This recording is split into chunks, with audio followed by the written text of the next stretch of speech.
de recevoir deux co-auteurs.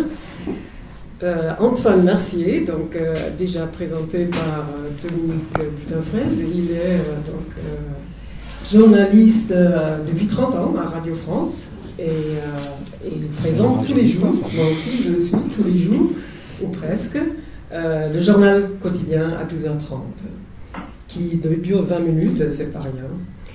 Et puis Vincent de Gaulle-Jacques, qui est lui psychosociologue. Et en fait, il a une spécialité qui est la sociologie clinique. Et vous êtes un des rares représentants de cette branche-là. Vincent de Gaulle-Jacques a écrit une quinzaine d'ouvrages. D'abord, j'ai dit où il enseigne. Vous pouvez le retrouver ailleurs qu'ici, à la mairie. Il enseigne à Diderot, Paris 7, Diderot. Et il a fondé un laboratoire du changement social. Beau titre, n'est-ce pas? Donc aujourd'hui, il sera question de leur ouvrage coécrit entre Antoine Mercier et Vincent de Gaulle-Jacques, qui s'appelle Comment sortir. Ah non, manifeste. Dans le mot manifeste, évidemment, il n'est pas à oublier. Manifeste pour sortir du mal-être au travail. Et notre sujet de ce soir a le sous-titre. Déjà, comment sortir du mal-être au travail. Au soleil, oui. Ben voilà. C'est une belle introduction, conclusion. Non, mais à la recherche du sens perdu. Donc j'y tiens, à la recherche du sens perdu, parce que le travail a-t-il encore un sens? Quel sens a le travail si c'est pour le bien-être de l'entreprise, alors que l'entreprise, si tout irait dans une certaine logique, devrait être au service de l'homme, tout de même, au service du bien-être social, au bien-être de la société. L'économie devrait être au service de l'homme et non pas l'homme au service de l'économie. Bonsoir, c'est toujours un plaisir de vous retrouver et puis d'échanger avec vous. Moi, je voudrais commencer par raconter notre histoire avec Antoine, pourquoi on a écrit ce manifeste. En fait, c'était il y a 1 an et 3 mois. Radio France avait organisé un grand débat au Théâtre des Champs-Élysées sur justement quel travail voulons-nous. Et ils avaient fait une grande enquête avec Dominique Méda, Yves Schwartz, je ne cite pas le troisième parce que je pourrais vous expliquer pourquoi tout à l'heure, un psychiatre un peu comportementaliste, sur une étude sur ces questions-là, pour répondre à ces questions-là, avec beaucoup de témoignages. Et c'était très intéressant parce que ça Radio France peut le faire. Ils avaient invité tous les candidats à l'élection présidentielle pour une journée, un lundi, au Théâtre des Champs-Élysées.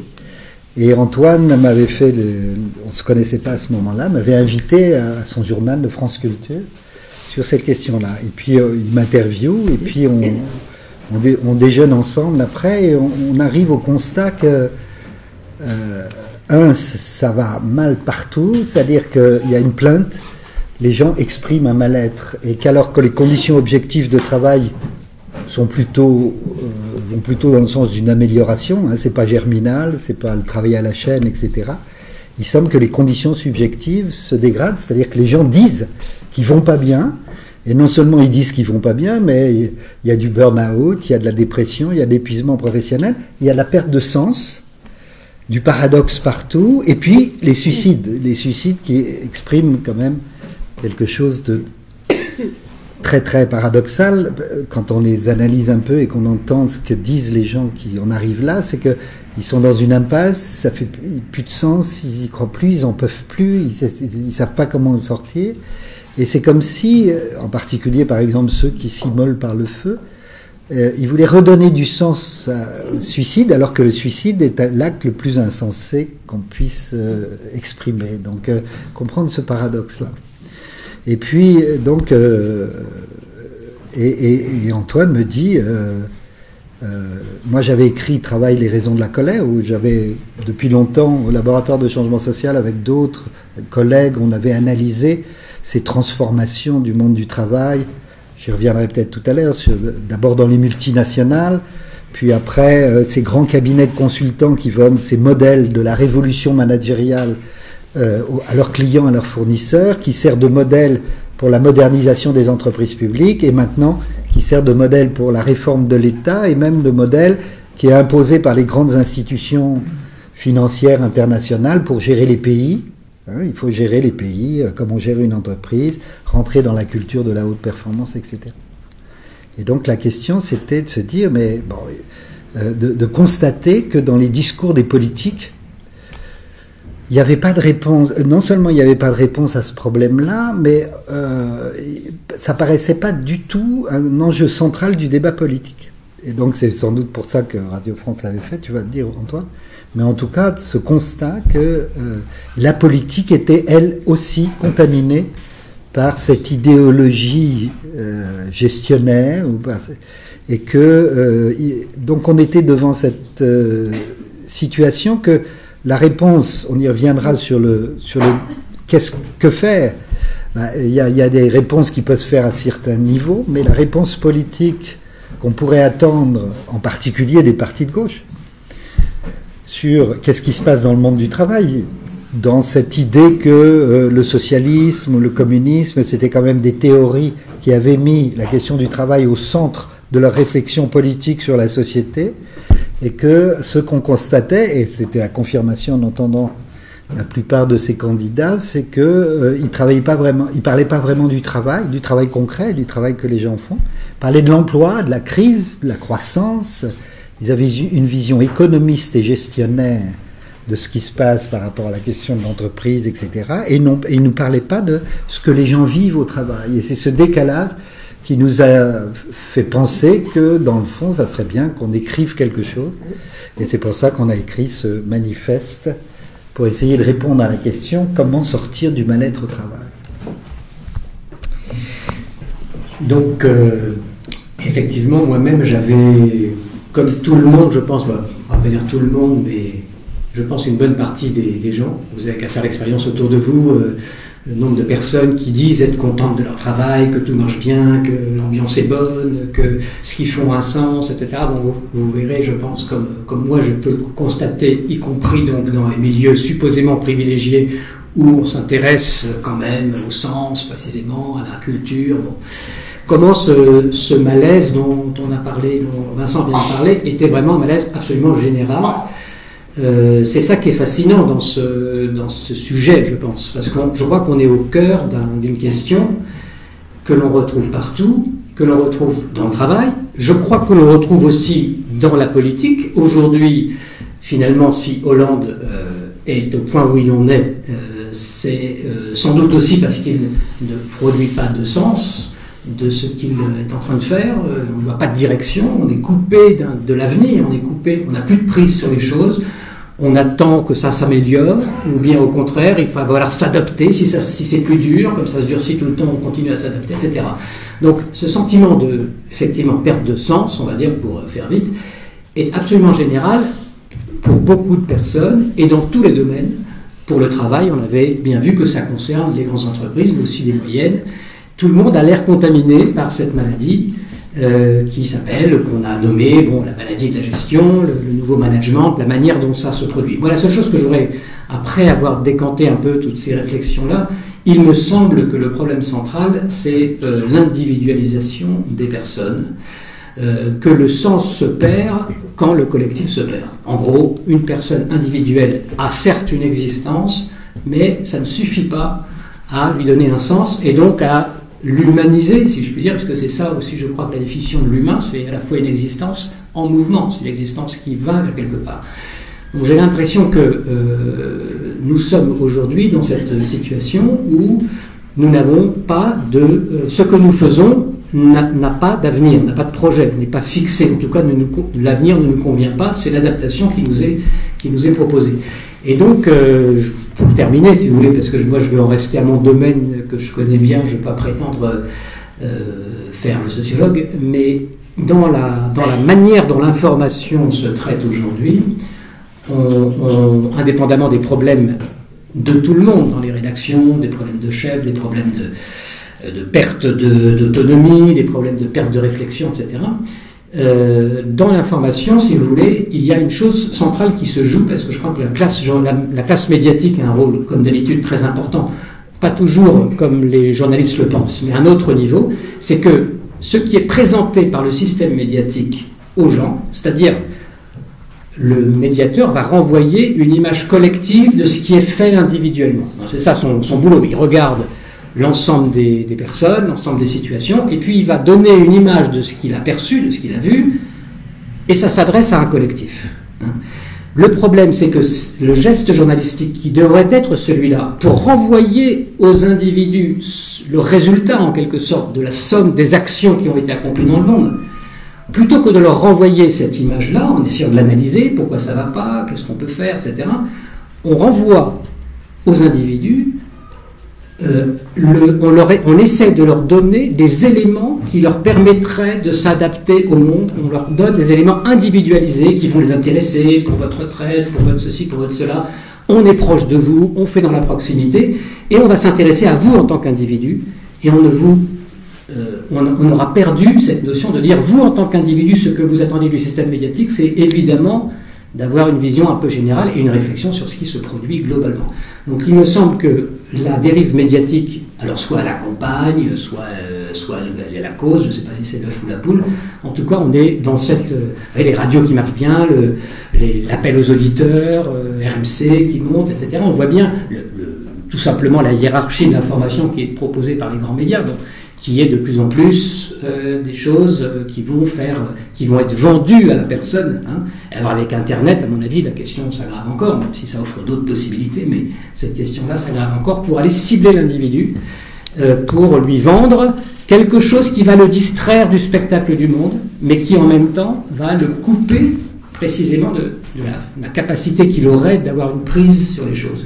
Donc ça va aggraver ce sentiment que nous avons, je pense tous, que l'on doit partager ce soir, c'est-à-dire de se dire, mais c'est vraiment une situation très, très grave, enfin grave au sens qu'elle pourrait être sans doute beaucoup mieux, on va dire, et malheureusement, on a l'impression, malgré tout ce qui est dit, malgré tout ce qui est, qu'il n'y a pas de possibilité d'avoir une prise réelle sur ce qui se passe et que nous sommes impuissants par rapport à ça. D'où l'idée, en fait, pour terminer cette première intervention du manifeste, c'était l'idée de dire, bon, il faut arriver à comment sortir de là, si chacun d'entre nous avons l'idée que ce dont nous souffrons, ce n'est pas un problème qui est personnel, c'est un problème d'époque, et que donc on réintroduit cette dimension de conscience de notre problème, ça nous amènera sans doute à prendre la dimension de ce qui se produit pour éventuellement recréer quelque chose qui s'appellerait un ressaisissement, si vous voulez, de ce qui nous arrive et de ce qui se produit collectivement pour nous.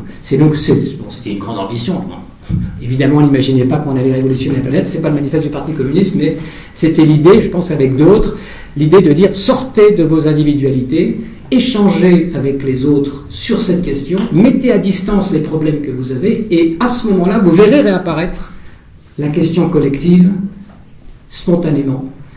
Et le problème est que la souffrance au travail vient la plupart du temps du fait que les individus se remettent en cause, que cette violence est reprojetée sur la personne qui se sent incapable d'assumer alors que le problème ne vient pas d'elle pour la plupart des cas. Voilà donc un peu la manière dont moi j'avais, pour faire suite à ce que disait Vincent, perçu cette difficulté de façon un peu comme ça, très très nette, que nous sommes tous embarqués individuellement dans un naufrage collectif. Voilà. Et que donc, il fallait essayer de réagir, et je crois que c'est ce que nous faisons aussi ce soir. Alors moi, j'avais été très très heureux de rencontrer Antoine sur la complémentarité de nos analyses en partant d'endroits très très différents. Et en particulier par rapport à ce qu'il vient de dire. Par exemple, quand j'avais sorti La Société malade de la gestion, le premier mail que j'ai reçu, c'est quelqu'un qui raconte son histoire en entreprise et qui dit « Je vous remercie parce qu'en lisant votre livre, je me rends compte que c'est pas tout dans ma tête. » Donc c'est pas seulement le renvoi à l'individu, c'est le sentiment qu'effectivement... et vous voyez, je suis en colère, j'écris un livre déjà, mais la colère ne cède pas. Bailly, le PDG de la RATP, vient de la Poste. Oui, enfin, de la Poste, vient d'écrire un livre dans lequel il dit, à propos des suicides à la Poste, vous savez qu'il y a autant de suicides aujourd'hui à la Poste qu'à France Télécom. À France Télécom, il y en a toujours, ça n'a pas cessé. Et il dit, mais de toute façon, les gens qui se suicident, c'est des gens qui ont des problèmes personnels. Ça n'a rien à voir avec la politique de l'entreprise, la réorganisation de l'entreprise, etc. C'est-à-dire cette dénégation de ce que produit aujourd'hui ces modes de management et combien il est important justement de sortir de ce piège terrible qui fait que dans l'entreprise aujourd'hui, avec l'idéologie managériale, chaque individu est responsable des résultats de ce qu'il fait. C'est l'éthique du résultat. On mesure tout au résultat, etc. Et c'est la perversion. Ce qu'il faut voir, c'est que c'est pas des pervers narcissiques qui produisent le sentiment de harcèlement. C'est des outils de gestion qui produisent ça et qui mettent les gens dans des comportements qu'on peut assimiler à des comportements pervers. Comme Marie-France Irigoyen, qui était là d'ailleurs la dernière fois que je suis venu, on en avait discuté. Et il est tout à fait d'accord avec ça. Hein. Elle a écrit son livre et puis elle a été complètement dépassée par le succès. Puis elle est psychiatre, elle donne une explication psychologique. Mais en fait, si chacun d'entre nous, potentiellement, peut devenir harcelé et harceleur. C'est donc bien que c'est dans l'organisation même qui produit cette tension-là. Et c'est ça qu'il faut comprendre, c'est comment les comportements des gens et ce qu'ils vivent au niveau psychologique, comme souffrance, comme mal-être, comme symptômes somatiques ou psychosomatiques, n'est pas généré par quelque chose en eux, par des problèmes personnels, mais est généré par la situation dans laquelle ils sont mis par ces types d'organisation, ces outils de gestion, ces pratiques de management, ces nouvelles technologies, l'information et de la communication qui produisent de l'individualisation, mais surtout l'intériorisation de la responsabilité que c'est moi qui suis responsable si je remplis pas mes objectifs, et qui produit ce sentiment que les choses ne font plus sens, parce qu'ils sont mis en permanence dans des injonctions paradoxales qui sont produites par des systèmes d'organisation paradoxants. Je donne juste un exemple qui illustre ces deux processus majeurs qui sont sous-jacents à l'individualisation et à ce sentiment d'impuissance. Le premier, c'est la culture de la haute performance, le management par objectif et l'évaluation. Et donc, vous avez une évaluation, par exemple, ABCDE. E, c'est insuffisant. Comme vous êtes un manager performant, que vous en voulez, etc. Insuffisant, c'est tellement la honte que c'est exclu, surtout quand vous avez été sélectionné parmi les meilleurs, que vous faites partie de cette culture de la performance, vous avez fait les grandes écoles. Depuis la maternelle, vous êtes bon élève, vous ne pouvez pas être insuffisant, c'est impossible. D, c'est doit faire ses preuves. Un accident, vous êtes jeune, vous venez d'arriver, la conjoncture est pas bonne, c'est juste un passage. C, c'est satisfaisant.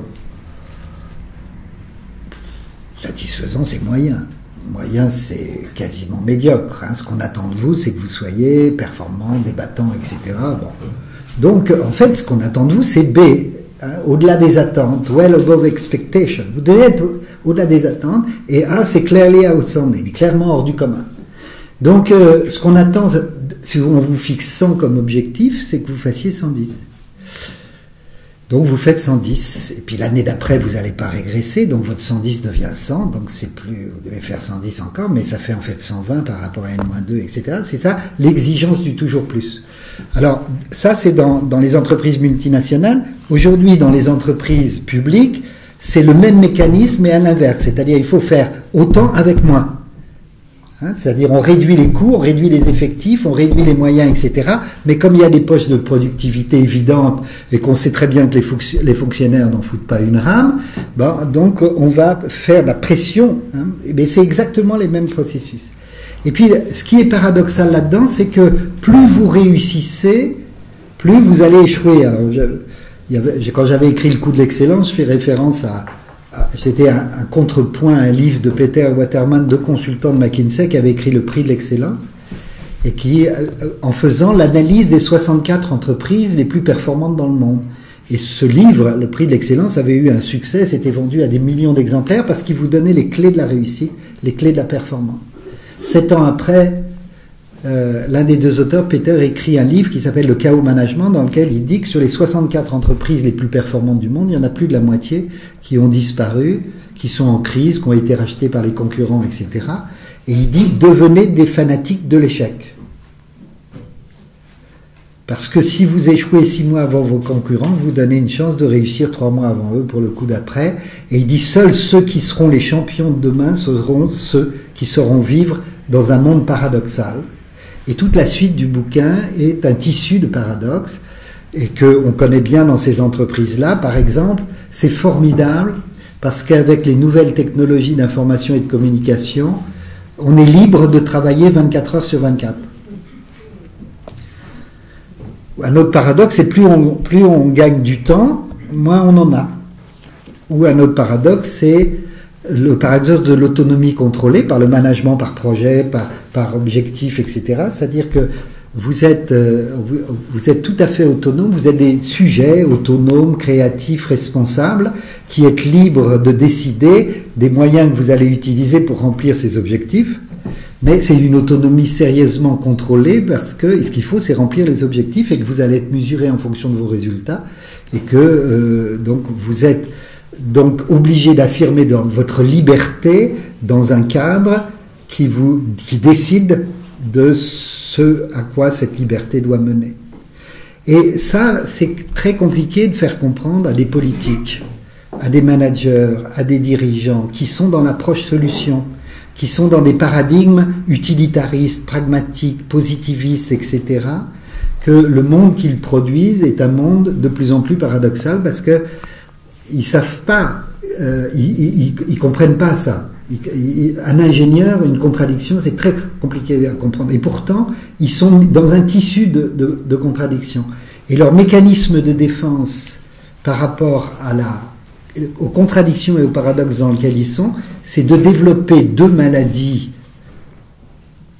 centrales dans les organisations d'aujourd'hui, qui sont la quantophrénie, c'est-à-dire comme ils ont une culture d'ingénieur, rationnel, objectivé, on va tout objectiver en traduisant toute l'activité et toute la mesure des résultats, de l'évaluation, etc., en critères, en sous-critères, en indicateurs qu'on va pouvoir mesurer. Et comme avec le traitement de l'informatique, on peut tout traiter en informatique, donc tous les résultats du travail, toute l'activité est transformée en indicateurs de mesure. Et l'évaluation, même les chercheurs, je pourrais vous en parler longuement, les médecins, etc., sont maintenant évalués en fonction de nous, du nombre d'articles qu'on produit, les médecins en fonction du nombre de points que les malades rapportent, etc. Et donc c'est ça, la quantophrénie, la maladie de la mesure. Et la deuxième maladie, c'est la prescriptophrénie, la maladie de la prescription. Il y a des risques psychosociaux dans votre entreprise et donc on va mettre un référentiel de prévention des risques psychosociaux en vous donnant toutes les prescriptions qu'il faut faire si vous voyez que vous avez un collaborateur qui est un peu fragile et qui est en difficulté pour le repérer et mettre un numéro vert avec un psychologue au bout qui va vous permettre de résoudre le problème. C'est-à-dire que c'est pour ça que je ne voulais pas citer Légeron tout à l'heure parce qu'il y a des gens qui se font un fric sur ces questions-là, en mettant en place, par exemple, le stress est produit par ces formes de gestion, et pour résoudre le problème du stress, on va développer des séminaires de gestion du stress. Vous voyez le paradoxe permanent, c'est-à-dire toutes les réponses qui sont apportées par rapport à ce mal-être sont des réponses qui sont construites à partir de ces paradigmes de cette révolution managériale qui consiste à mesurer, à évaluer, à rentabiliser, et favoriser donc l'adaptation, l'adaptabilité, la flexibilité, etc. Et d'ailleurs, la loi là qui va être votée sur la compétitivité, c'est toujours dans cette logique-là de rendre l'expression du mal-être, etc., de le canaliser dans ces outils de gestion pour effectivement le mettre au service des objectifs, c'est-à-dire des exigences de l'entreprise. Et donc, il faut bien comprendre la difficulté pour répondre à la question auquel on est invité à répondre et qu'on a essayé de répondre dans le manifeste, c'est que ce monde paradoxal dans lequel on est fait qu'il n'y a pas que l'approche solution est un des moyens de ne pas pouvoir répondre à cette question. Donc ne nous demandez pas ça en termes d'approche solution, de vous dire nous comme experts comment on peut faire. C'est pour ça que moi je suis clinicien plutôt qu'expert en sociologie clinique. Comme clinicien, c'est-à-dire que ce qu'a dit Antoine est très très important, c'est qu'il dépend de nous. On est à la fois produit et producteur de ce système-là, et il dépend de notre capacité réflexive et capacité d'action collective ensemble de sortir de ce mal-être au travail, parce que si on attend la solution d'experts, des politiques, des syndicats, des médecins, des psychanalystes, des psychologues, des journalistes ou des sociologues, on n'y arrivera pas. Bon, j'aurais à ce stade posé une question qui m'a turlupiné. J'ai commencé d'ailleurs manifeste comme ça en se disant, mais au bout d'un moment, les entreprises, tout ça, tout ce malaise, toutes ces difficultés, finalement, est-ce qu'elles y gagnent quelque chose? Moi, j'avais l'impression, au contraire, que finalement, on rendait les gens, on mettait les gens en difficulté, on les pressurisait, etc. Au bout d'un moment, il devait y avoir un seuil qui fait que c'est plus rentable, donc il faut un peu lever la pression.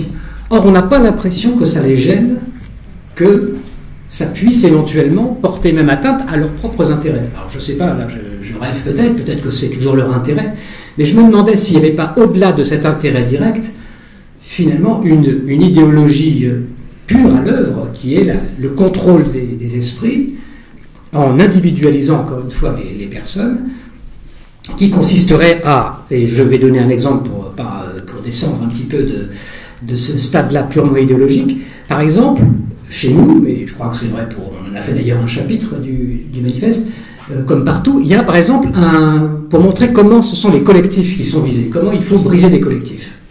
C'est très important, on a l'impression que la gestion veut absolument qu'il n'y ait plus de groupes. Bon, les corporations, les métiers. Bon, chez nous, à la radio, il y a beaucoup de métiers, les techniciens, les journalistes, etc. Bon, tout le monde s'organisait. Et tout le monde s'organisait forcément relativement à un métier. Qu'est-ce que le métier, en quoi le métier peut gêner ce système de management? C'est une question que je me suis posée. Puisqu'encore une fois, on a intérêt à avoir des gens compétents, qui ont des expériences, qui sont des vrais professionnels. Bon. Mais le problème, c'est qu'au niveau du pouvoir, effectivement, lorsqu'on est face à une hiérarchie, les gens de métier, par définition et par leur appartenance à leur corporation, ont un pouvoir. Le pouvoir de savoir ce qu'ils font, d'avoir une compétence particulière qui va gêner ou contrebalancer la volonté de maîtriser l'ensemble du système sans qu'il y ait de problème en individualisant les situations. Donc moi j'ai l'impression que par le constat que les métiers sont en cause et que l'interchangeabilité, etc., bon, je prends l'exemple chez nous à la rédaction, de plus en plus, on sait les CDD, la précarisation c'est une chose, mais les spécialisations sont de plus en plus floues. On demande qu'on soit polyvalent dans tel et tel domaine, qu'on puisse faire ci, qu'on puisse faire ça, et le fait qu'il y ait quelqu'un qui ait professionnellement une expérience ou qui soit ne compte plus, parce que Vincent n'a pas parlé de ça, mais je crois qu'il en parlera, c'est très intéressant aussi, la notion de la gratification. C'est-à-dire que le fait de bien faire son métier, finalement, n'est plus gratifié. Et que c'est d'autres critères qui sont mis en place pour gratifier les personnes. Et ça joue énormément dans le malaise pour des gens même normaux, absolument normaux, effectivement, s'ils ont l'impression de venir travailler tous les jours pour faire un métier, qu'ils y croient, qu'ils s'y investissent, et que finalement ils ont le sentiment que ce sur quoi ils sont jugés, c'est pas ça le problème. Il y a une négation de cet investissement, qui est très dur à supporter psychologiquement, parce qu'on s'est investi, quoi. Et le fait de dire on va s'en foutre, finalement on va faire, c'est pas satisfaisant non plus, parce qu'on passe son temps à travailler. Bon, on est coincé entre le fait de dire bon, puisque c'est comme ça, je me retire et je fais le boulot sans y croire, ou bien au contraire j'y crois et je n'ai pas le retour, j'ai pas l'impression d'être en face. Donc tout ça pour dire de manière un peu générale, disons que moi j'ai le sentiment que ce que l'on cherche, alors après pourquoi, comment, je ne sais pas, ce que l'on cherche c'est vraiment à casser tous les collectifs pour que les choses soient uniformisées, pour que les individus ne puissent plus faire corps d'aucune façon. Alors évidemment après on se dit, c'est une question que je laisse évidemment ouverte, mais il est évident que bon, le pouvoir appartient à celui qui a complètement individualisé le groupe. À partir de là, n'importe qui a le pouvoir sur un groupe individualisé, il a le pouvoir absolu. Pourquoi ce pouvoir absolu? C'est une bonne question. Oui, une illustration de ce que dit Antoine. Ceux qui y gagnent, allez voir le film de Jean-Robert Vialet, La mise à mort du travail, qui est absolument magnifique parce qu'il vous va montrer qu'il y en a qui gagnent. Ceux qui gagnent aujourd'hui, c'est plus les travailleurs qui font bien leur boulot, c'est ceux qui font travailler l'argent. Et les actionnaires. Et il y a KKR. KKR, c'est un grand fonds de pension à New York. Robert Kravitz, qui est à Davos et qui est interviewé par Jean-Robert Vialet et qui dit moi, je fais travailler l'argent. Il a 450 entreprises dans le monde, il rachète, il fait le leverage buyout. Alors, il faut vraiment ne pas avoir peur d'affronter l'idéologie gestionnaire et la novlangue managériale dans le combat qu'il faut absolument mener, parce que beaucoup de gens n'aiment pas la gestion, n'ont pas envie de s'occuper de ça, des travailleurs sociaux, des médecins, des journalistes, des sociologues, ils choisissent ces métiers parce que ça les emmerde. Sauf que, évidemment, la langue est un outil de pouvoir. Et donc, leverage buyout, je ne vais pas vous expliquer ce que ça veut dire, mais ça veut dire qu'il fait travailler l'argent, lui. Ce qu'il faut bien comprendre, c'est pourquoi la crise du monde dans lequel on est vient de cette dissociation entre ceux qui font travailler l'argent, les capitalistes financiers, les bourses, les traders, etc., les grands fonds d'investissement, et puis l'économie réelle, l'économie de production, les travailleurs de la métallurgie, de Mittal, etc. Et ça, pourquoi, comment ça s'est mis en place? Ça s'est mis en place parce que ça a été théorisé par ce qu'on appelle l'école de Chicago, Milton Friedman en économie de l'ultralibéralisme, Gary Becker et d'autres, sur les théories du capital humain. C'est-à-dire l'idée que l'humain est un capital qu'il faut faire fructifier. Et donc si vous faites, donc d'avoir un rapport capitaliste à votre propre moi, hein, votre moi, il faut développer vos potentialités, etc. Et c'est comme ça, vous allez être gratifié, reconnu, etc. Et c'est cette idéologie-là qu'on appelle la gestion des ressources humaines. Il y a quelque chose, moi, qui m'a toujours fasciné, c'est de penser comment se fait-il que l'ensemble de la population des travailleurs et des salariés, et pas que les travailleurs et les salariés, ont trouvé comme un progrès de parler en termes de gestion des ressources humaines, alors qu'avant c'était la relation sociale, ou c'était service du personnel. Alors service du personnel, c'est archaïque, c'est obsolète, c'est bureaucratique, c'est nul, c'est pas performant, etc. Tandis que gestion des ressources humaines, ça c'est top. Et ça illustre exactement ce que disait Britt tout à l'heure, c'est-à-dire ce renversement incroyable en termes idéologiques, que l'humain est une ressource au service d'un objectif qui est le développement de l'entreprise.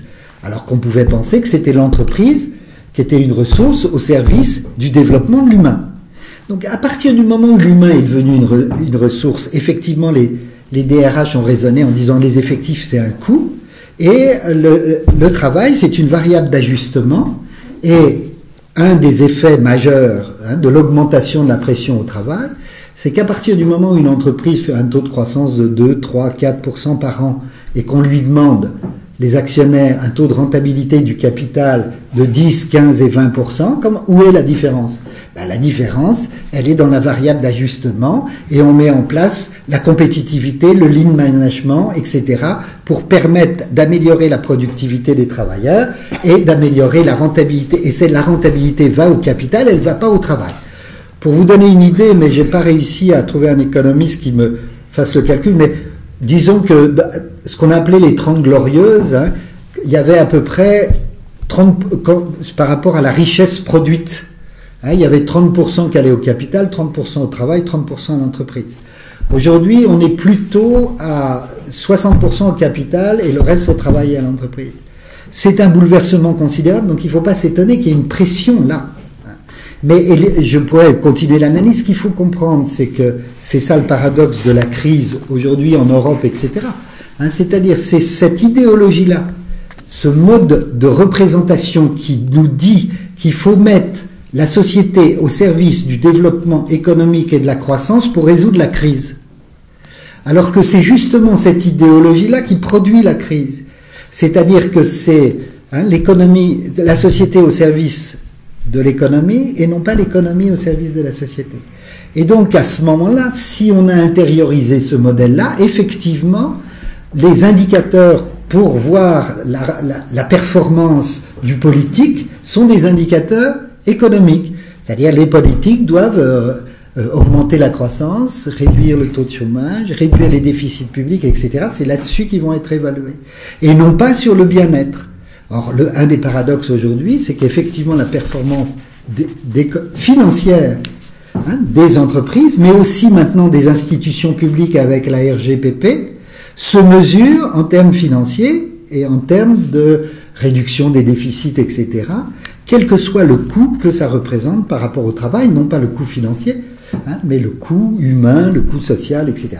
Donc un médecin, pour illustrer ce que dit Antoine, va être, par exemple, son activité n'est plus déterminée par le fait de soigner, par l'objectif de l'institution et de ce pourquoi il aime son métier, soigner les gens, quelles que soient leurs conditions, la couleur de leur peau, leurs revenus, Maintenant, les médecins doivent sélectionner les malades en fonction de la T2A, la tarification à l'activité. C'est-à-dire, dans l'hôpital, les malades ont des points en fonction de leur type de pathologie, etc.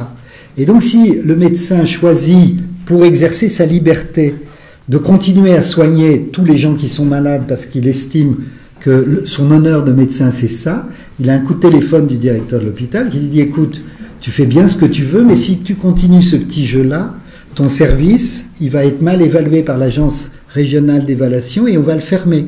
Et si on ferme ton service, c'est aussi l'hôpital qui est en danger. Donc tu fais bien, tu fais comme tu veux. Hein. Je te dis pas ce qu'il faut faire, ce qu'on va faire. C'est ton boulot de médecin. Mais et donc il intériorise le fait qu'il doit adapter son activité en fonction des paramètres sur lesquels il va être évalué et va être évalué son service. Moi, je viens d'être soumis à l'évaluation de l'AERS. Bon, je peux vous dire que maintenant, je suis évalué en fonction de l'impact factor et de la bibliométrie, c'est-à-dire du nombre d'articles que j'écris dans les revues classées AAA, c'est-à-dire les meilleures revues de la discipline, etc. Et donc, j'ai été sollicité par une des meilleures revues business éthique, mondiale, de gestion, etc. Et alors, juste, je vous raconte parce que vous allez voir comment ça devient paradoxal et pourquoi ça nous coince. C'est eux qui me demandent l'article. Moi, je voulais pas, mais j'ai mon collègue du labo, Jean-Philippe Bouilloux, qui est à l'ESCP, l'École supérieure de commerce, qui m'a dit si, faut y aller. Tu vas voir, c'est bien, c'est une très bonne revue et tout ça. Donc, j'ai dit, bon, j'y vais, on envoie un texte. Et là, ça s'est renversé. C'est-à-dire, c'est comme si c'était nous qui étions demandeurs et qu'on est passé dans la moulinette des rewriters, c'est-à-dire de l'évaluation, des évaluateurs. La première chose qu'ils nous ont dit, votre article est vraiment très très bien, mais il faudrait citer les sources anglo-saxonnes, parce que tout se passe en anglais, évidemment. Donc on l'avait écrit en français, et puis on l'avait traduit en anglais. Il faut citer les anglo-saxons. Alors, évidemment, il faut citer les anglo-saxons, puisque c'est eux... Alors, ils me demandent ça parce que, justement, ils veulent ouvrir leur revue à l'approche francophone, mais ils me demandent de citer les anglo-saxons parce que les gens qui vont m'évaluer et qui sont au comité de rédaction de cette revue sont eux-mêmes évalués en fonction du nombre de citations qu'ils ont dans les bons articles des bonnes revues. Et donc, ils ne m'obligent pas à les citer. Ils m'ont rien dit, je suis libre de faire ce que je veux, c'est moi qui écris. Je suis un chercheur libre, indépendant, autonome, etc. Mais il faut pas mettre longtemps pour comprendre que, évidemment, la bonne stratégie, c'est toujours de mettre dans sa bibliographie ceux qui sont susceptibles de vous évaluer. Et dans le milieu scientifique, ça va, on se connaît très bien. Donc, c'était ça. Deuxième chose, on a fait en un an 39 versions de l'article. C'est-à-dire que le travail scientifique avait été fait pour la première version. Mais on a passé l'année à se conformer aux critères, aux indicateurs, au conformisme en fait de la discipline. Et j'ai compris. Donc pendant un an, on ne fait pas là du travail scientifique, on fait du travail pour pouvoir être bien, produire des articles, pour après pouvoir être bien évalué, pour espérer pouvoir continuer à faire son travail. Et la troisième chose, j'ai compris pourquoi Jean-Philippe Bouilloux voulait absolument faire cet article. Parce que le SCP, ils sont beaucoup plus intelligents que l'université Paris Diderot. Lui, quand il sort un article dans une revue classée AAA, il a une prime entre 2 000 et 6 000 euros par article.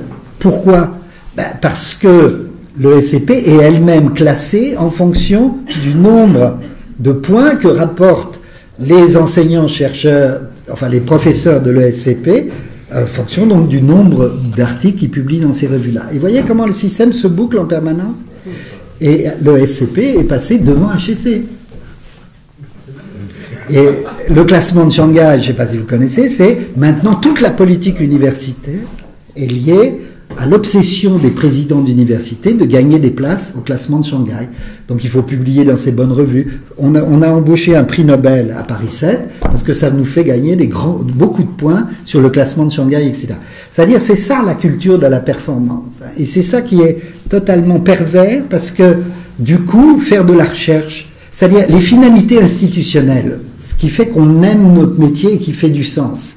Pour les enseignants-chercheurs, c'est de produire de la connaissance et de la diffuser. Pour les journalistes, c'est de s'emparer de l'actualité, etc., pour essayer de donner des clés de lecture. Pour un médecin, c'est de soigner les gens. Or, aujourd'hui, ça s'est déplacé, c'est-à-dire que les paramètres sur lesquels on est évalué sont plus de bien faire son travail, c'est d'avoir les bons comportements qui s'adaptent aux paramètres sur lesquels on va être évalué par rapport à la culture de résultat qui traduit l'ensemble de nos activités en termes d'indicateurs. C'est la qualité totale, et d'indicateurs qui vont après les traduire en termes financiers. Et c'est cette folie de transformation du monde. Et c'est un phénomène globalitaire, c'est-à-dire c'est l'ensemble aujourd'hui des pays, des États, des ministères, des institutions, des entreprises, c'est l'ensemble de la société qui est soumis à cette vaste entreprise de transformation de l'activité humaine pour la rendre rentable, compétitive, performante, etc. Et donc le monde est maintenant mesuré en fonction de cette capacité à s'adapter à cette culture de la haute performance, et ça produit Armstrong, parce que la perte du sens, elle est liée au paradoxe, elle est liée à cette traduction de l'activité, et elle est liée au fait que les gens sont mal parce que tout le monde aujourd'hui est obligé de tricher pour s'adapter en fonction des indicateurs sur lesquels on va être mesuré. Eh ben, on va commencer à trafiquer les indicateurs. On va commencer à dire qu'on fait autre chose que ce qu'on fait, donc on cache des choses qu'on fait bien et qu'on pense qu'on doit faire parce qu'ils ne rentrent pas dans l'instrument de mesure. Par contre, on va mettre en évidence des choses qui n'ont aucun intérêt, comme faire par exemple 39 versions pour avoir une publication, parce que ça va être évalué. Et donc, ce que je voudrais dire, c'est que tout le monde triche. L'histoire de la fraude fiscale de Cahuzac, l'histoire des paradis fiscaux, etc. La BNP, si elle a des paradis fiscaux, c'est pour faire des contrats avec les pays où elle a besoin de faire passer cet argent-là. C'est pour bien faire son travail de banquier. Alors on peut dire c'est des salopards, ils veulent frauder, etc. C'est toujours paradoxal. Bien sûr qu'ils fraudent, bien sûr qu'ils trichent. C'est tout à fait vrai. Mais s'ils fraudent et s'ils trichent, c'est aussi pour faire du business, pour faire des affaires, et qu'ils vont être évalués, leur direction et leur cadre supérieur, en fonction des business qu'ils font. Donc il y a une espèce d'hypocrisie à vouloir remettre de la morale là où le système lui-même produit en permanence quelque chose qui est amoral, pas immoral, pas contraire à la morale, mais qui est dans la logique profonde du système. Et Armstrong, c'est un salopard, il a triché, etc. Mais en même temps, ce n'est que la révélation d'un système qui fait que les performances qu'on leur demande ne peuvent pas être faites s'ils se dopent pas, s'ils prennent pas des... Et c'est vrai pour les cyclistes, mais c'est vrai aussi pour tous ceux qui sont dans la haute performance. Les traders à Londres sniffent, prennent de la cocaïne, tous les cadres supérieurs, tous les gens qui sont dans la performance prennent des psychotropes, des anxiolytiques, des trucs et des machins, parce que sans ça, on n'arrive pas à supporter cette tension-là. Donc ce qu'il faut bien comprendre, c'est qu'il faut arrêter d'accabler les comportements de l'un ou l'autre quand ces comportements sont complètement inscrits dans des logiques de système, et c'est ces logiques de système qu'il faut à la fois déconstruire et combattre si on veut sortir de ce mal. Moi je suis d'accord, il faut déconstruire, mais comment en sortir de ce système? C'est quand même pas simple. Vous avez des solutions? Ben bien sûr, tout est dans le manifeste, Britt.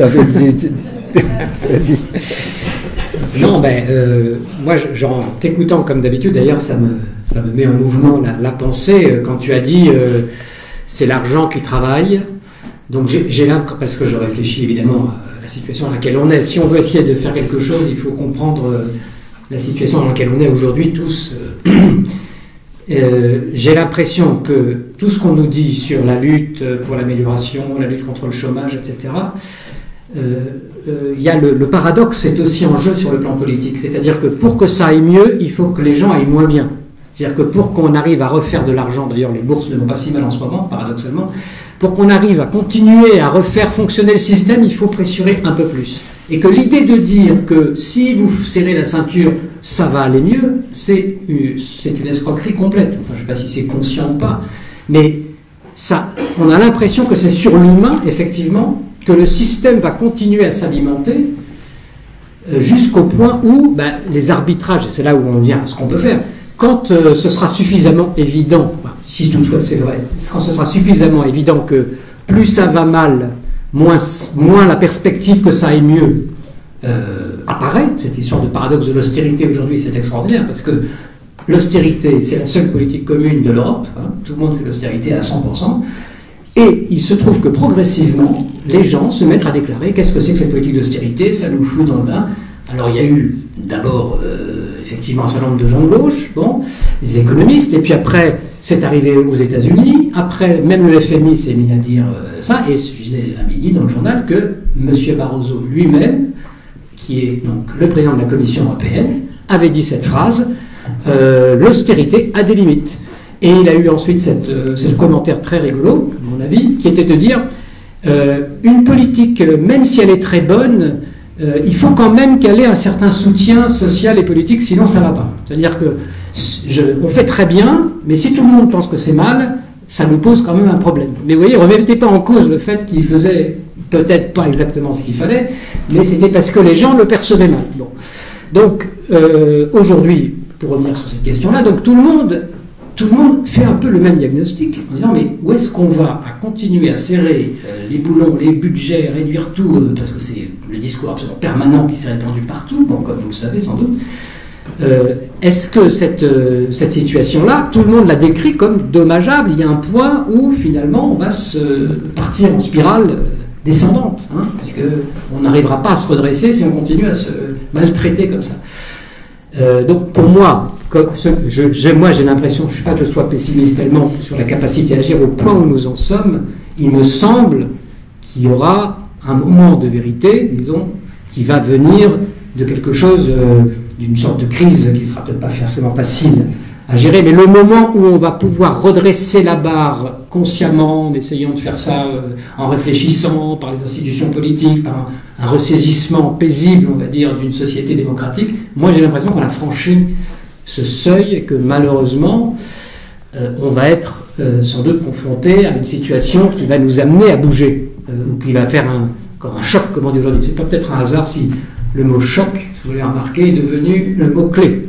Donc le langage étant souvent l'anticipation de la réalité, j'ai l'impression qu'on va vers ce qui s'appelle un choc, et qui, à partir de là, nous redonnera peut-être les moyens d'en sortir. Et je crains qu'on n'y échappe pas maintenant. Ça ne sera peut-être pas forcément un choc si dramatique, mais ça aura quand même l'impression, ça donnera la sensation du choc. Et le choc, ce que je vais dire, ça ne va pas rassurer tout le monde. Mon sentiment, c'est que si le capitalisme a été aussi performant, Schumpeter disait c'est à cause d'un principe qui est la destruction créatrice, c'est-à-dire le capitalisme détruit en permanence ce qu'il produit pour produire autre chose, et que ce qu'il produit de nouveau apporte beaucoup plus de valeur que ce qui a été détruit. D'où cet extraordinaire dynamisme du capitalisme. Et moi j'ai beaucoup analysé dans l'informatique, par exemple. L'informatique, c'est extraordinaire ce qui s'est passé depuis 50 ans. Chaque année, ils ont sorti du matériel qui était 2 fois plus petit, 2 fois plus puissant, 2 fois plus rapide, 2 fois plus convivial et 2 fois moins cher. Et maintenant, vous avez dans votre petite machine dans la poche accès à la connaissance dans le monde entier, etc. Ce qu'il faut bien voir, c'est que la haute performance, l'excellence, et même de voir Armstrong monter le col de l'Izoard, etc., ça nous prend, je veux dire, il y a de l'émulation, il y a de l'excitation là-dedans. Donc on y croit, c'est bien normal, et il y a des raisons d'y croire.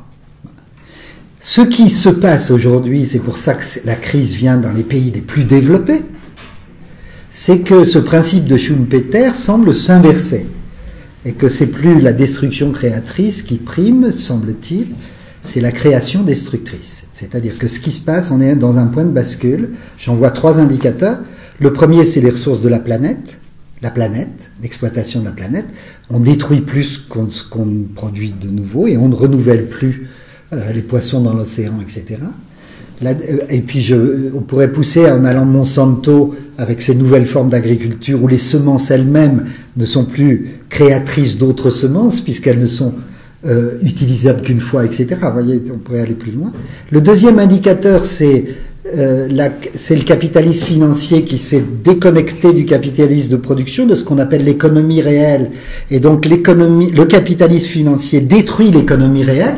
En Europe, demandez aux ouvriers de Mittal, de Petroplus, etc. Ils sauront exactement de quoi on parle.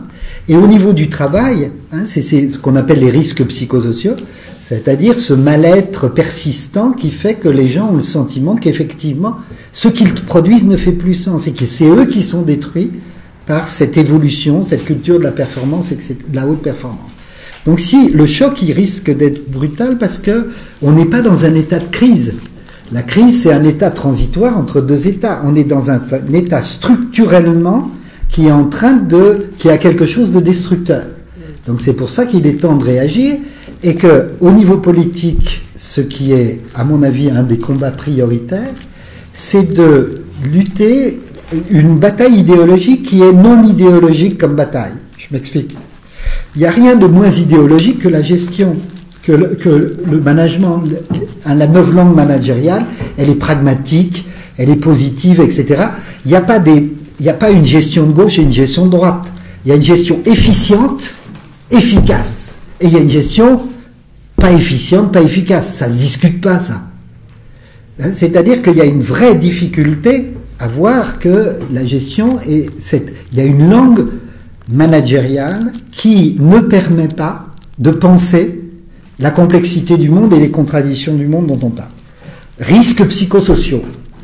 Avant, on parlait de violence au travail. Christophe Dejoux avait fait un rapport sur la violence au travail. On sait de quoi on parle quand on parle de violence au travail.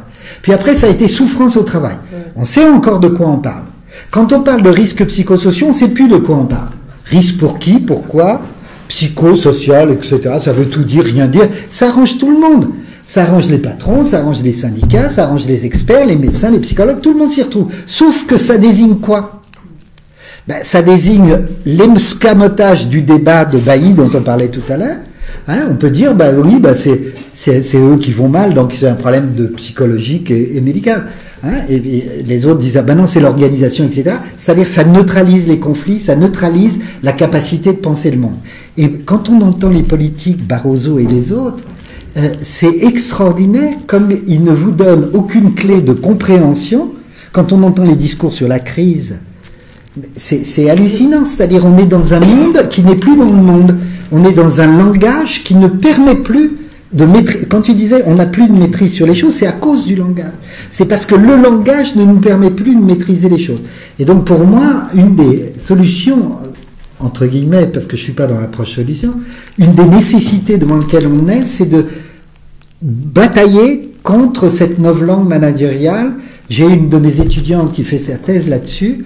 Elle avait vu, c'est Victor Klemperer, je crois, qui a fait ce livre magnifique sur la langue du Troisième Reich, qui montrait comment cette langue-là, justement, désamorçait en permanence la possibilité de toute contestation en mettant les gens dans des paradoxes totaux. Vous vous souvenez de ce qu'il y avait sur Auschwitz, le travail rend libre. C'est ça qui empêche de penser le monde. Et moi, ça me frappe beaucoup parce que tous les gens qui sont vraiment dans un malaise profond au travail, la première chose qu'ils disent, à un moment donné, j'ai arrêté de penser. Et donc, ça donne une vraie clé, ça, par rapport à la bataille à mener pour... On est dans le mal-être quand on a arrêté de penser. Sauf que quand on a arrêté de penser, c'est justement un mécanisme de défense par rapport au mal-être qui neutralise et inhibe le mal-être dans lequel on est. Et donc tous les gens qui sont dans l'adaptation, je le vois mes collègues à l'université, parce qu'en ce moment, je peux vous dire, à l'université, je vois ça, c'est une espèce de laboratoire de tout ce qu'on raconte.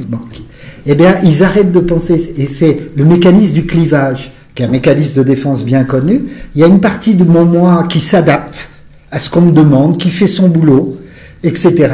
Et s'il n'y a pas de contestation, c'est parce que l'autre partie de moi qui serait plus critique, qui aurait envie d'autre chose et qui se sent mal, je la mets de côté. Et donc, je suis dans le clivage.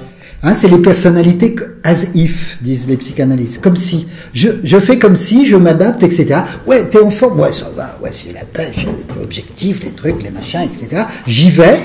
Et puis, ce qu'ils voient pas, c'est que quand on s'installe dans le clivage, à un moment donné, le moi qui voudrait résister, là, du côté du sujet, du côté du désir, de ses aspirations et du sens, ben, il s'atrophie, il s'inhibe et il disparaît.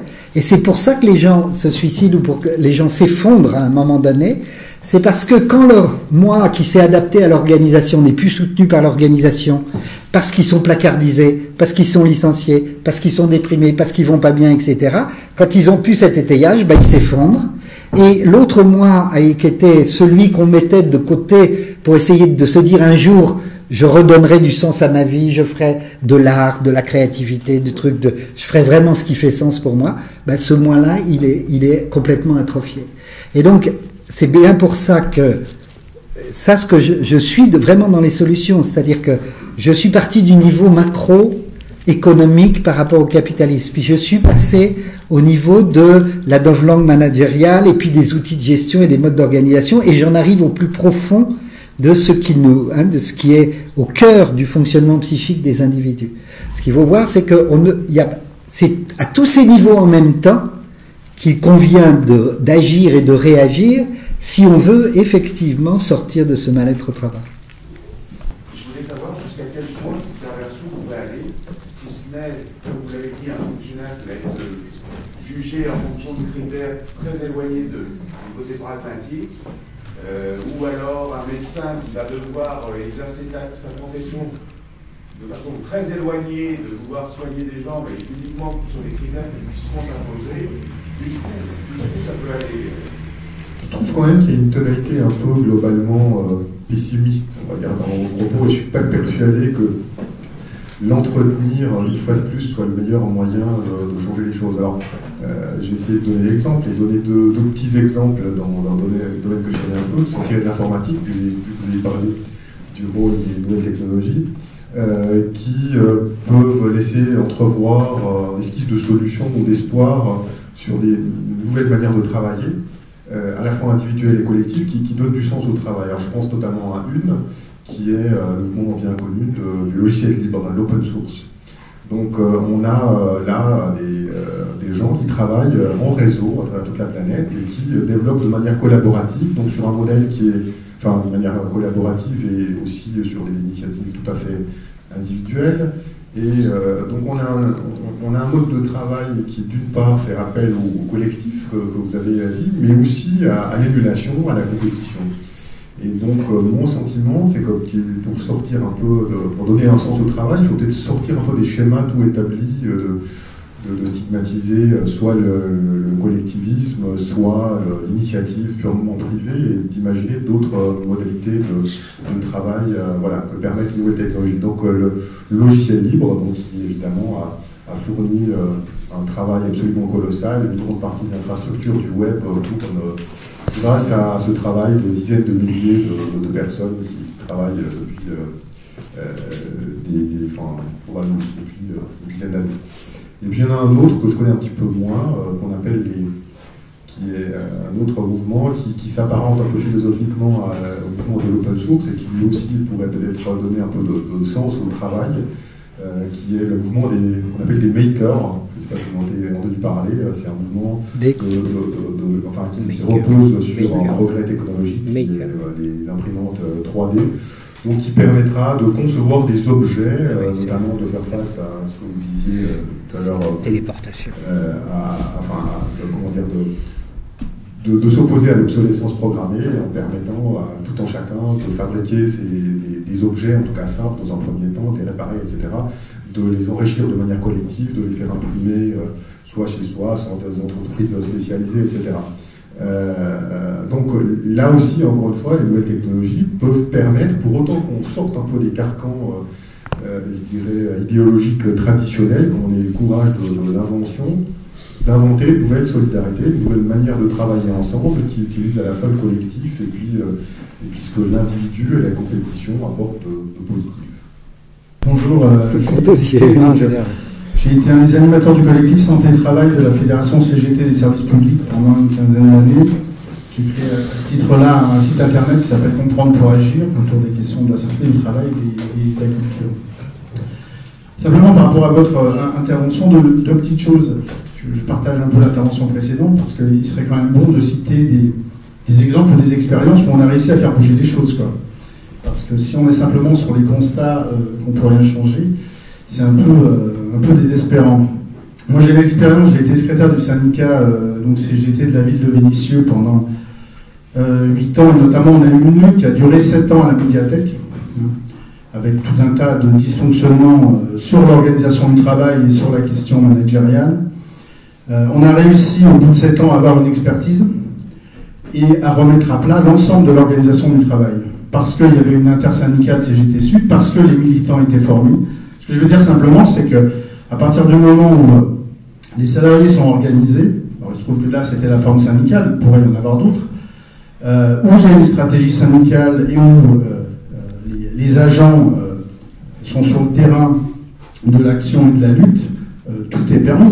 Voilà. Alors ça n'arrive pas souvent, parce qu'il faut qu'il y ait la conjonction de beaucoup de choses. On a joué également sur la presse, souvent, enfin on a essayé de jouer avec tous les leviers qu'on avait. Et ce que je veux dire, c'est que on peut faire bouger les choses. Et une petite question en passant, parce que vous avez évoqué un certain nombre de choses, mais je vous ai peu entendu sur la question de l'organisation du travail, qui me paraît assez centrale aujourd'hui pour faire bouger ces lignes-là. Merci.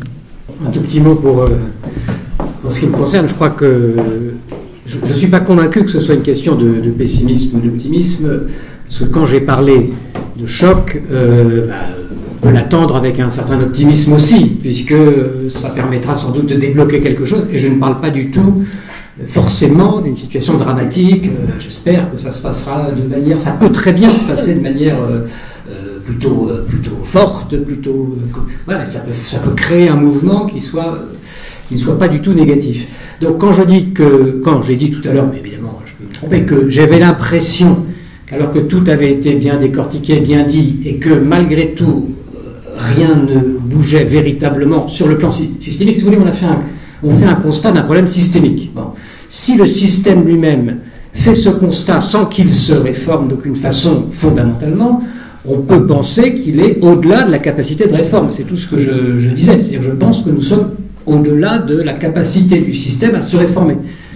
Donc, c'est pour ça que j'ai parlé de choc, et encore une fois, ce choc n'est pas du tout une vision forcément pessimiste. Au contraire, on peut espérer qu'il vienne assez vite pour que les choses soient bousculées. Voilà, c'est plutôt une situation qui doit être bousculée, que les choses apparaissent nettement. Lehman Brothers, vous voyez, c'était quand même un choc. Bon, ça a été on avait l'impression, vraiment, là, c'était quelque chose qui s'effondrait. On a passé, depuis ce moment-là, tout le temps à essayer de recouvrir ça, de ne plus considérer qu'il y avait un problème dans la finance, de soi-disant prendre des mesures sans en prendre, et finalement, on a réussi à culpabiliser les peuples du problème, en disant, voilà, c'est vous avez trop... Voilà ce qu'on a réussi à faire au niveau du discours. Donc, un système qui produit de tels mensonges et qui ferme les yeux sur la question systémique, à mon avis, n'a plus beaucoup de ressources. Bon, c'est pour dire ça. Maintenant, je suis très intéressé par ce que vous avez dit, parce que je suis tout à fait d'accord avec vous. Je voudrais d'ailleurs vous poser la question, puisque vous connaissez évidemment sans doute beaucoup mieux que moi cela. J'ai l'impression que le bouleversement peut peut-être aussi venir de ce que vous dites. C'est-à-dire qu'à un moment donné, dans ce qu'on appelle la gratuité, la capacité de créer d'autres modes d'échange hors système, peut précisément venir de ce qu'on a considéré comme un espace virtuel, mais qui peut tout à fait, et on le voit aujourd'hui, avoir un impact fort sur le réel. Mais ça serait quand même un choc, si je puis dire. Si, par exemple, le système marchand était déstabilisé par les capacités qu'on a avec Internet de faire autrement, on serait dans un bouleversement. Vous voyez, c'est pour ça que je me demande si vous, quand vous dites cela, vous pensez qu'on peut changer radicalement une situation grâce, ou est-ce que simplement vous pensez que ça peut l'améliorer? Voilà. Je ne crois pas que ça puisse l'améliorer. Je crois peut-être que ça peut la bouleverser. Alors, je vous pose la question. Très rapidement, par exemple, un exemple tout à fait concret, c'est le logiciel Linux, un système d'exploitation gratuit, comme vous le savez, qui permet, qui rentre en compétition frontale avec Microsoft et avec Apple. Pour l'instant, ils ne sont pas encore aussi développés dans le monde de l'informatique domestique. Ils sont extrêmement développés et ils prennent des parts de marché colossales à des mastodontes. Donc si le gratuit triomphe, vous êtes d'accord que le non gratuit périclite. Bon, donc c'est une révolution, c'est un choc. Et c'est la crise. Non. Donc, l'aspect sur lequel je n'ai pas insisté suffisamment, c'est l'aspect sens, c'est-à-dire que la motivation des gens qui effectuent ce type de travail, c'est pas en premier lieu de gagner de l'argent, c'est de faire du bon travail, c'est de faire du travail qui rendra service à des millions de personnes. Et voilà, c'est surtout sur l'aspect sens que ça me semble essentiel. Tout à fait. Moi, je suis persuadé que tous ceux qui sont comme vous, qui travaillez précisément dans ce domaine-là, c'est aussi une manière, mais c'est pas une manière, je veux dire, de réformer le système. C'est une manière de trouver un point d'appui qui va permettre peut-être de bouleverser le système. C'est pour ça que je crois que nous ne sommes pas complètement en contradiction dans nos discours, hein, que c'était pas l'idée. Mais je crois qu'il y a une ambiguïté. Hein, je vais essayer de répondre. La première question, hein, sur la perversion, la différence entre raisonner en termes de perversion et raisonner en termes de paradoxe. Si on raisonne en termes de perversion, la perversion, ça renvoie à une nosographie bien précise sur des comportements psychologiques d'un certain nombre de gens, et ça met la responsabilité sur le pervers narcissique, etc. C'est pas qu'il n'existe pas de pervers narcissique, c'est qu'il faut comprendre que si, j'insiste pour parler plutôt en termes de paradoxe plutôt qu'en termes de perversion, c'est que même si on supprimait tous les pervers narcissiques de la Terre, on ne supprimerait pas le problème, parce que la cause du problème n'est pas dans la perversion, elle est dans des modes d'organisation qui produisent des contradictions qui ne sont pas médiatisées là où elles devraient l'être, en particulier par le management et par les nouvelles technologies d'information et de communication, et c'est quand cette médiatisation se fait pas que ces contradictions se transforment en paradoxes. Je m'excuse de jargonner un peu, mais c'est très important. Je veux dire, si on veut vraiment agir sur les causes, de pas se tromper sur ces causes-là. Alors, c'est pas une question de pessimisme ou d'optimisme. Hein, moi, j'essaye de voir les choses comme elles sont et de les analyser comme elles sont. Et j'aimerais bien être porteur d'espoir et de dire, ah oui, parce que c'est tout à fait vrai et c'est tout à fait paradoxal, on est dans un monde dans lequel il y a tous les jours des milliers et des milliers d'initiatives qui sont prises pour essayer de développer du progrès, du bien-être au travail, des luttes qui permettent de remettre en question des modes d'organisation qui mettent les salariés en difficulté, etc.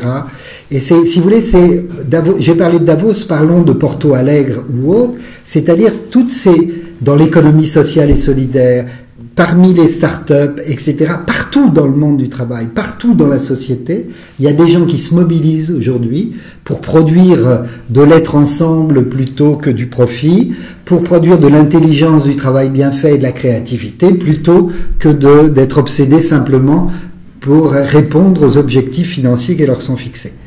Et je connais bien le système de l'informatique, le monde de l'informatique, puisque la première recherche que j'ai faite sur ces questions-là qui m'a mis la puce à l'oreille, c'était IBM dans les années 60-70. Et IBM dans les années 70, c'était exactement ce que vous venez de décrire. C'était l'enthousiasme, c'était la créativité, c'était enfin on allait réconcilier l'homme et l'entreprise. Enfin, on allait trouver des modes de management qui allaient permettre la considération de la personne, qui allaient permettre des formes harmonieuses du travail, de la collaboration, de la solidarité, etc. Et vous, ce que je crains, c'est que c'est toujours la même histoire. C'est-à-dire, en particulier dans ces domaines technologiques de pointe, les débuts sont flamboyants, les débuts font sens, les débuts sont créatifs, les débuts sont porteurs d'espérance, d'espoir. Et puis, au bout d'un moment, hein, vous aurez remarqué toute l'histoire de l'informatique, c'est ça. Hein, il y en a qui réussissent et qui pètent les objectifs, qui pètent les compteurs, qui font des profits absolument colossaux. Bon, Google, etc., en est une des illustrations les plus fortes. Et puis, il y a quelque chose qui se dégrade. Il y a quelque chose qui fait. IBM, j'ai été invité par le comité central d'IBM il y a 6 mois. Et à la fin de mon interview, pour pouvoir former les élus, pour justement les aider à lutter par rapport à l'accroissement incroyable des RPS, du stress en particulier, de l'épuisement au travail, etc., à IBM, qui est encore une entreprise florissante qui fait du profit. Et à la fin, c'était tous les syndicats, ils me disent, mais vous savez, à IBM, on se suicide plus qu'à France Télécom. Et je leur dis, mais pourquoi on ne sait pas ça ? Pourquoi on n'en parle pas ? Et ils m'ont répondu, des syndicalistes. On va quand même pas abîmer l'image de la boîte. C'est pour vous dire que combien c'est compliqué, parce que c'est vrai qu'il ne faut pas cultiver le désespoir pour le désespoir, le pessimisme pour le pessimisme, etc. Mais il faut bien comprendre que ce dont vous parlez, de cette espérance que les salariés ont toujours d'avoir à disposition des nouveaux outils, que ce soit des outils de management ou des outils informatiques ou des formes d'organisation coopérative ou autre, qu'il faut bien comprendre, c'est quand on les analyse dans la durée, qu'est-ce qui fait qu'aujourd'hui on n'arrive pas à tenir dans la durée ces beaux projets. Bon, moi j'ai beaucoup travaillé dans l'économie sociale et solidaire, etc. Ce qu'on voit, c'est qu'il y a des choses qui se recréent tout le temps et c'est une bonne chose, mais qui n'arrivent pas à fonctionner dans la durée parce que les logiques structurelles de l'économie dans laquelle on est, des enjeux par rapport aux banques et des nouvelles technologies. Quand vous voyez la façon dont les logiciels sont utilisés et sont vendus par les grands cabinets de consultants qui accompagnent les réformes, qui accompagnent les restructurations, qui accompagnent qui soutiennent tous ces nouveaux outils de gestion, effectivement, il n'y a pas de quoi être optimiste parce que ils installent les deux maladies majeures très rapidement dont je parlais tout à l'heure, qui sont la cantophrénie et la prescriptrophrénie. Et c'est pareil pour les syndicats. Les syndicats, j'ai beaucoup, actuellement avec le manifeste, on est beaucoup sollicité par les centrales syndicales, justement par rapport à cette préoccupation dans laquelle ils sont. Qu'est-ce qu'on peut faire au niveau syndical par rapport à ça? J'ai suivi l'Observatoire du stress, par exemple, à France Télécom, c'est très très bien. Et je ne connais pas l'histoire de la médiathèque où vous êtes, mais il y a des luttes comme ça, heureusement, dans beaucoup de lieux. Mais vous remarquerez, et vous l'avez dit vous-même, combien elles sont longues, difficiles et minoritaires. Et avec les centrales syndicales, on travaille sur une contradiction qui est très très forte aujourd'hui dans le milieu syndical et chez les militants syndicaux. C'est que tous les militants syndicaux ont compris que s'ils veulent garder leur crédibilité et par rapport à ce qui se passe dans le monde du travail, il faut qu'ils passent un temps fou à écouter le mal-être individuel et personnel de l'ensemble de leurs collègues qui travaillent et qui disent ça va pas. Et puis et ils ont besoin de prendre le temps de l'écoute, le temps de cette disponibilité à l'autre pour recevoir cette plainte, pour recevoir ce mal-être, pour recevoir cette parole qui ne peut pas s'exprimer ailleurs. Et donc les gens vont voir les militants syndicaux pour ça. Et donc les militants syndicaux, ils savent bien qu'il faut qu'ils le fassent et en même temps ils sont ni formés pour ça et ils ont le sentiment de se transformer en assistante sociale ou en psychologue, alors que les militants syndicaux, leur formation, leurs habitudes, c'était la lutte, c'était de batailler contre les patrons, c'était le collectif, la solidarité, la grève, la bataille collective, etc. C'est là où ils se ressourcent. Et d'ailleurs, les quelques images qu'on voit à la télévision, de ces quelques bastions qui continuent à résister, etc. À la fois, ils sont porteurs d'espoir, et vous remarquerez que la plupart de ces batailles-là, ces derniers temps, ont été perdues. Je ne suis pas pessimiste, je suis sociologue. Je veux dire, je le constate, et que celles qui ont été gagnées, c'est pas moi qui dis qu'il n'y a pas il faut développer à la télévision des success stories, effectivement, pour pas désespérer les gens. Mais je m'excuse, ces success stories, c'est du roman. C'est Carla Bruni, bon, ça va. Oui, il y en a quelques-uns comme ça, mais la structure, elle n'est pas là. Et donc, par rapport aux syndicats, c'est très intéressant parce que on peut penser que il y a qu'eux qui peuvent remettre vraiment du sens collectif et de l'action collective par rapport à ça. Et en même temps, ce que je constate, c'est que la plupart des syndicats sont pas armés pour mener cette bataille idéologique contre l'idéologie managériale. Et la coupure du monde syndical par rapport à la loi sur la compétitivité, on est un exemple massif. On a d'un côté FO et la CGT qui disent mais c'est un scandale parce qu'ils partagent l'analyse qu'on fait ici de dire que ça va renforcer la fragilité par rapport aux salariés face à la révolution managériale, le terme est du MEDEF. Et vous avez de l'autre côté la CFDT, la CFTC, etc. qui disent non, il vaut mieux participer pour essayer d'adapter, pour éviter le pire. Et donc, dans l'accord, on a quand même obtenu ça, puis ça, puis ça, puis ça. Ce qui est terrible, et c'est pour ça que c'est paradoxal, c'est qu'ils ont tous les deux raison, d'une certaine façon, et en même temps, cette division entre eux, où ils se tirent des bourres en disant que l'autre a tort, justement, parce que ils sont dans une lutte qui, elle, est absolument dépassée. Parce qu'il faut mettre au cœur la contradiction hein, de la compréhension de la contradiction, pour pouvoir essayer de faire ce que disait Scott Fitzgerald par rapport à ça. Il faudrait penser deux choses totalement contradictoires.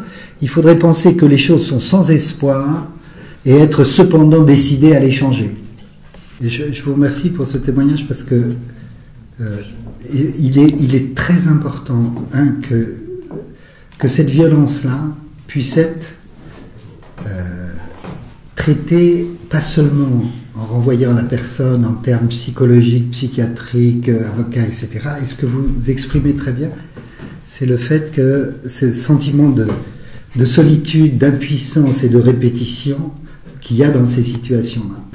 Si je peux me permettre juste pour remettre ce que vous nous dites comme témoignage dans un débat plus large, je m'en excuse parce que en même temps on voit bien que chaque cas est en même temps tout à fait singulier, mais il se ressemble aussi beaucoup.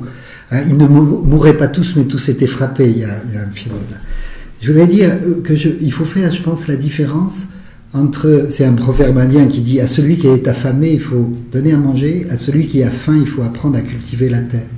À celui qui va pas bien, qui tombe malade, etc., il faut apporter effectivement une aide psychologique, médicale, juridique éventuellement, etc. Et que il faut savoir qu'il y a un moment donné où on a besoin de se protéger et on a besoin d'être pris en charge, vraiment pris en charge. Et vous montrez bien le paradoxe dans lequel ça met. Quand on dit, mais pour se protéger, il faut partir, mais si on part, c'est une défaite, parce que d'une certaine façon, on sait que c'est pas moi qui vais pas bien, c'est la situation dans laquelle on m'a mise, etc. Donc il faut à la fois faire ce double mouvement qui est évidemment, qui demande beaucoup de courage, beaucoup de force, et je pense, beaucoup de soutien aussi d'un certain nombre de gens pour pouvoir à la fois se protéger et en même temps ne pas renoncer à ses droits, ne pas renoncer à son travail, ne pas renoncer à son existence sociale, ne pas renoncer au fait que c'est pas une vie d'être psychiatrisé, médicalisé, etc. C'est pas une vie d'être en pré-retraite, etc. Il y a beaucoup de gens qui comprennent ça, mais de quoi tu te plains, t'es payé, et puis non, parce qu'on n'a plus d'existence sociale et on est mis en grande difficulté.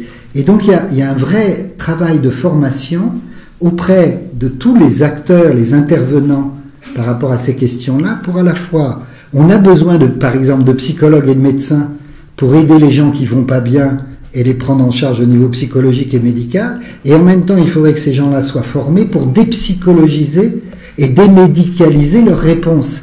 C'est-à-dire apporter l'aide psychologique et médicale qui est nécessaire, mais en même temps, ne pas se tromper de dire que le problème, il n'est pas là, ou il n'est pas là, il est là-bas, et qu'il faut faire le lien entre les deux. Et c'est ça que je pense qui est important. Je vous cite juste deux exemples. L'exemple des consultations souffrance et travail, je le dis pour tout le monde, il y a un site, c'est Marie Pesé, puis toute une équipe de gens qui sont autour d'elle, qui sont pluridisciplinaires, psychologues, médecins, inspecteurs du travail, juristes. Heureusement d'ailleurs que les juristes sont là aujourd'hui pour ramener les choses à leur place, hein, que ce soit par rapport à etc. Il y a un certain nombre d'arrêts de la Cour de cassation qui renvoient bien la responsabilité aux employeurs et non pas aux salariés. Et donc, ces consultations souffrance et travail sont très utiles parce qu'elles donnent toute une série de modes d'emploi en fonction des problèmes que l'on rencontre pour savoir et à qui on peut s'adresser justement pour sortir à la fois de cette solitude, mais aussi de ce que vous dites du risque du syndrome de la patate chaude. C'est-à-dire que le psychologue renvoie au médecin, le médecin au psychiatre, le psychiatre à l'inspecteur du travail au syndicat, etc. C'est-à-dire que chacun, ne pouvant intervenir que faire un petit bout, ils sont impuissants par rapport à la complexité des situations. Et donc, ils ont essayé, eux, d'avoir une réponse pluridisciplinaire.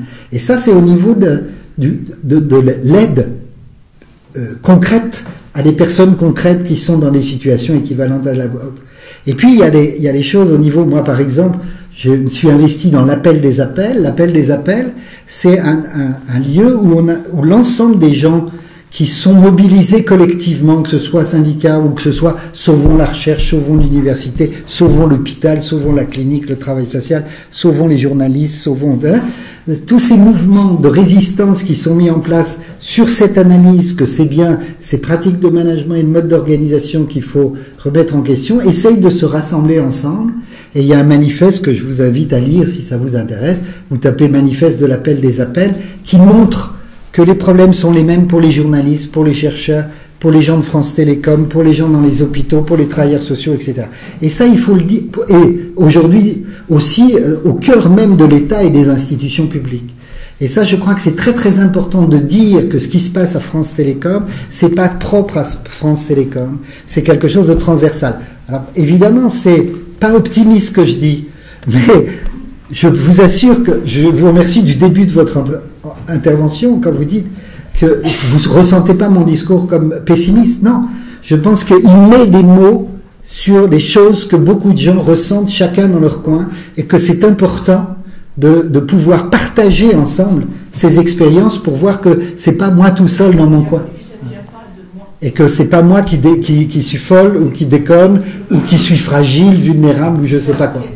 Et que vous avez raison de vous révolter. Je le dis parce que il y a une culpabilité parfois de dire, on retourne l'agressivité qu'on se reçoit en disant j'ai pas rempli mes objectifs, j'ai pas fait ce qu'il fallait, j'en ai pas fait assez, etc. Il faut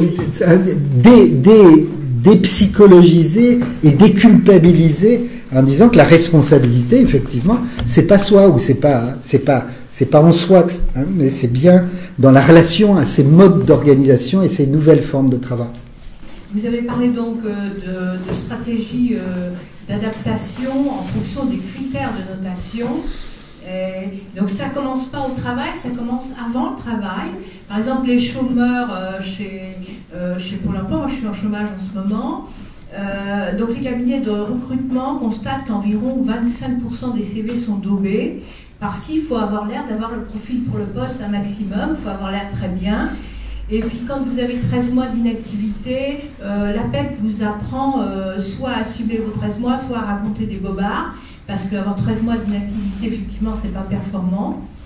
Et par contre, je crois qu'on déculpabilise, aussi bien les cabinets de recrutement que l'APEC déculpabilise le chômeur qui va raconter un bobard. C'est très décomplexé, peut-être parce qu'ils ont peur des vagues de suicide, justement, c'est ce que je me dis en fait.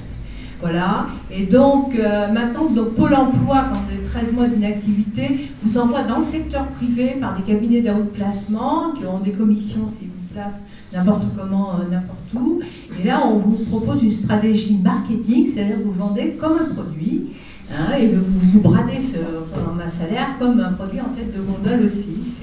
Vous êtes vraiment un produit, vous n'êtes plus tellement un être humain. Donc ça, c'est un vécu chômeur.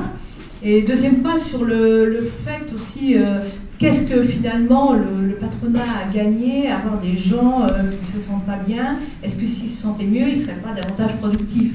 Quel est le niveau de contre-productivité? Moi, j'ai une longue expérience multinationale, j'ai 28 ans. J'ai l'impression, donc, d'une part, donc ce que j'ai plus souffert, moi, c'est de la vision à très très court terme, mais alors vraiment du coup de terme. Il n'y a même pas de vision à moyen terme ni de long terme, et ça c'est une souffrance extraordinaire. Et dans un système, il faut maximiser le bénéfice.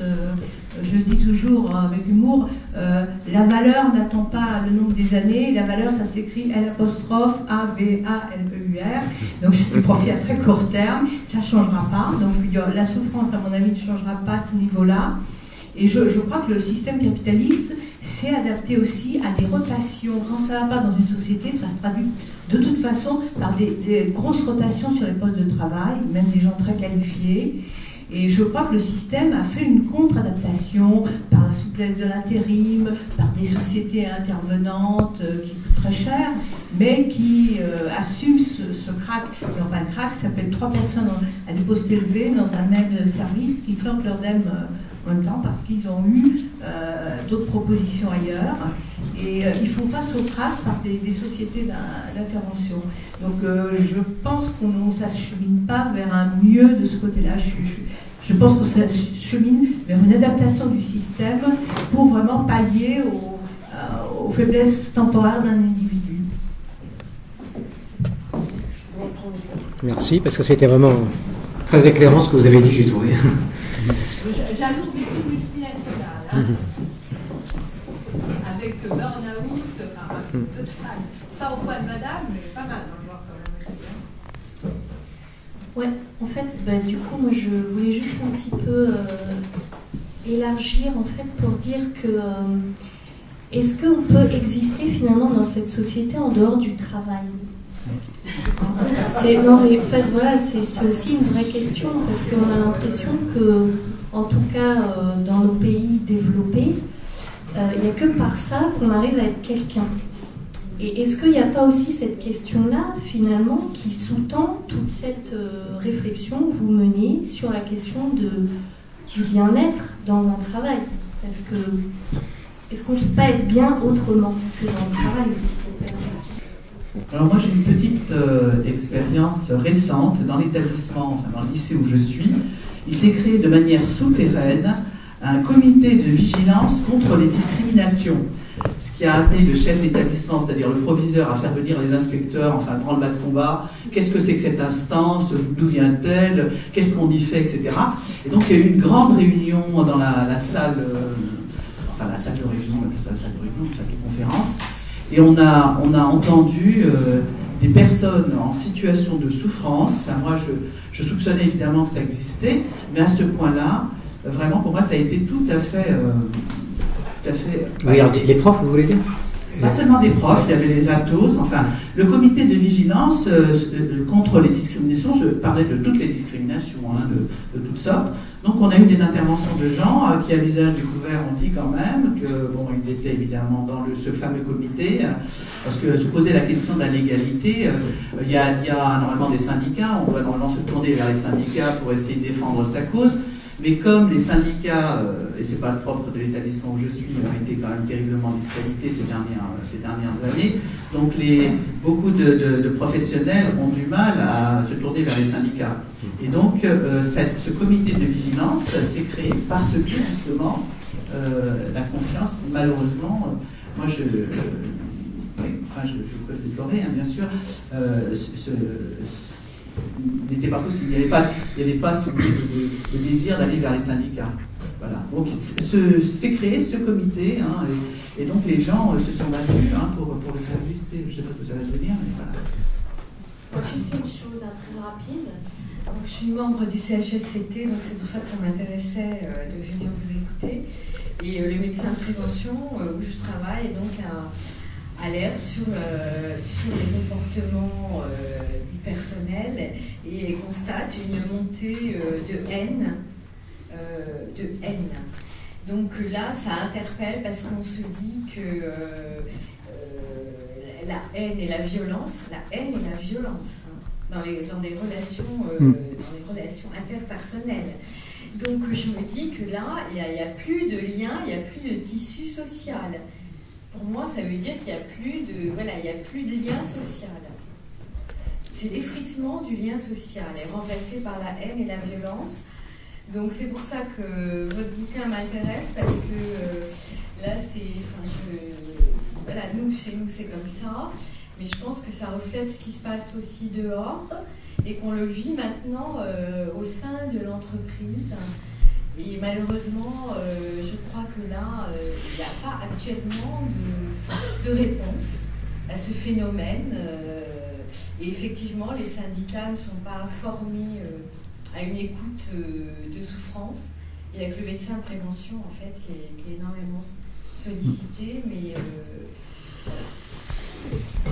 on ne comprend pas pourquoi l'être humain accepte entre guillemets bien sûr, cette souffrance. C'est-à-dire, pourquoi est-ce qu'à un moment donné, on ne dit pas stop, je ne rentre pas dans ce jeu-là et je sors. Je ne comprends pas. Je ne comprends pas cette acceptation, entre guillemets. Parce qu'évidemment, on n'accepte pas, on voudrait ne pas souffrir, etc. Vous n'avez pas lu La Boétie, le discours de la servitude volontaire? servitude volontaire. Et au travail, c'est grandement réparti. Alors c'est qui encore qui est... Bref. Hein. Oui. De mon côté, je suis intérimaire par choix depuis une bonne quinzaine d'années. Et à mon niveau, c'est une façon de dénoncer. Enfin, dénoncer, c'est ne pas consentir. Et d'une certaine façon, c'est intéressant aussi de tenir parfois en entreprise, alors que je suis capable d'intervenir dans des secteurs très diversifiés, de travailler avec des personnalités différentes, de montrer qu'on est capable de s'adapter, de rentrer en apparence dans un moule, d'être une valeur ajoutée, mais de ne pas vouloir accepter de se fondre dans cette masse et de décrier effectivement un certain nombre de choses que vous avez avancées et de tenir de façon sensibée un discours politiquement incorrect en disant qu'effectivement ça n'a pas, que ce soit dans les entretiens avec des DRH, avec des collègues, quand on me demande mais pourquoi tu n'acceptes pas un CDI qu'on me propose de façon très régulière, et je dis avec le sourire, on verra combien de temps je pourrais continuer à le dire, non merci, je dis mais parce que ça n'a pas suffisamment de sens pour moi. Ce qu'on vit dans les entreprises n'a pas suffisamment de sens. Et je vous ai déjà lu, j'ai travaillé sur des récits de vie au CNAM, et c'est vrai que je suis au travers de tout ce que je fais en quête de sens. Et le fait de soulever des questions de façon finalement, oui c'est vrai, c'est un acte de rébellion, et en même temps on dénonce effectivement quelque chose, et bien ça interroge les gens, et à petite échelle, mais faire s'interroger les gens, je trouve que effectivement c'est une très bonne chose. Merci. Juste là-dessus, ça c'est vraiment la réponse à la question des ressources humaines. Mais pour faire pas seulement pessimiste, ce que vous nous dites là, pour moi, c'est le point de départ, c'est le sujet qui dit non. C'est-à-dire qu'effectivement, les stratégies d'adaptation, l'acceptation de ça, etc., ça a des limites. Et je suis frappé par le fait que de plus de gens disent non, ou plutôt, de plus en plus de gens ont envie de dire non, ou auraient envie de dire non. Mais je pense qu'il ne faut pas grand-chose pour qu'à un moment donné, ça bascule. La difficulté, c'est que dire non tout seul, on prend des risques. Et parfois, on en prend plein la gueule, quoi. Il faut bien le dire, ça. Il faut savoir. Et moi, je suis toujours attentif à ça. Ne vous mettez pas en danger. Dites non, n'acceptez pas les choses, faites le travail pour pouvoir résister à ce qui vous met mal, mais ne vous mettez pas en danger. Et que la question du travail est compliquée parce qu'on mélange emploi, travail et activité. C'est pas du tout la même chose. Pour avoir une existence sociale, c'est vrai que avoir un emploi est un des moyens qui permettent, comme le disait bien Robert Castel, à qui on peut rendre hommage, qui est mort le mois dernier, il disait pour exister comme individu dans la société, il faut des supports. Et l'emploi fait partie des supports parce que l'emploi ouvre à la possibilité d'avoir des revenus et des possibilités d'avoir des droits, pas seulement des revenus. Et que c'est ce que moi j'ai appelé la lutte des places, qui se substitue à la lutte des classes dans notre société hyper moderne, c'est que chaque individu est renvoyé à lui-même pour avoir une place dans la société, et que pour avoir une place dans la société, il faut effectivement avoir des moyens de subsistance, un certain nombre de droits, de la reconnaissance sociale, etc., et que l'emploi apporte ça. Et que le travail, c'est pas seulement l'emploi, c'est aussi l'activité. Et qu'il y a beaucoup de gens qui n'ont pas d'emploi, mais qui ont une activité. Par exemple, chômeur, c'est une activité à plein temps. Mais c'est pas un emploi. Vous en savez quelque chose. Donc il y a beaucoup de... Il faut rentrer dans le fait que le travail est une notion éminemment contradictoire. Les sources du travail, c'est tripalium, c'est la souffrance. Et pendant très longtemps, le travail était assimilé au travail servile, à l'animal laborance, disait Hannah Arendt, c'est-à-dire l'aliénation, l'exploitation, etc. Aujourd'hui, le travail est aussi du côté de l'homo faber, c'est-à-dire l'homme qui se réalise par son œuvre, par son travail, parce que justement, il a à la fois, il fabrique quelque chose qui lui redonne de l'estime de soi, de la confiance en soi, parce qu'il a de la compétence, parce qu'il maîtrise son métier et que ce métier a une utilité sociale. Soit parce qu'il fait des belles œuvres, soit parce qu'il est un bon journaliste ou un bon médecin ou un bon enseignant, etc. Et que ça a du sens, évidemment, parce que ça contribue à la société. Et la question, c'est quand cette contribution est ramenée uniquement à des indicateurs financiers ou monétaires, effectivement, les gens ne s'y retrouvent plus. Donc c'est pour ça que c'est contradictoire, parce que le travail est à la fois le lieu de réalisation de soi-même, et de plaisir, et de créativité, et il peut être le lieu de l'aliénation maximum, de souffrance, et de sentiment de destruction. Et les deux sont vrais, les deux coexistent, plus ou moins. Et dans une même carrière, dans un même emploi, on peut vivre les deux. C'est ça qui est compliqué.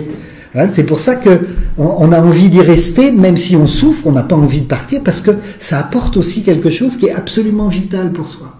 Donc ce qui fait souffrir, c'est pas le travail, c'est la mise à mort du travail. C'est pour ça que Jean-Robert Vialet est tellement pertinent.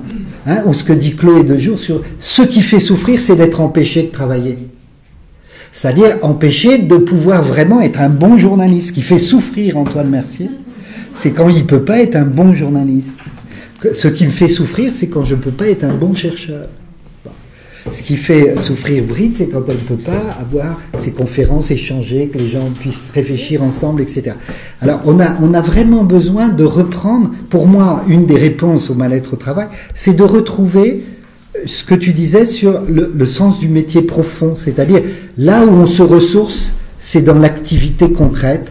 Moi, que je sois mal ou pas évalué, que ceci et cela, je sais quand j'ai fait un bon article ou quand j'ai fait un bon cours, ça me suffit pas parce qu'on a besoin d'autres formes de reconnaissance, mais ça me donne ce dont j'ai besoin pour ne pas tomber malade.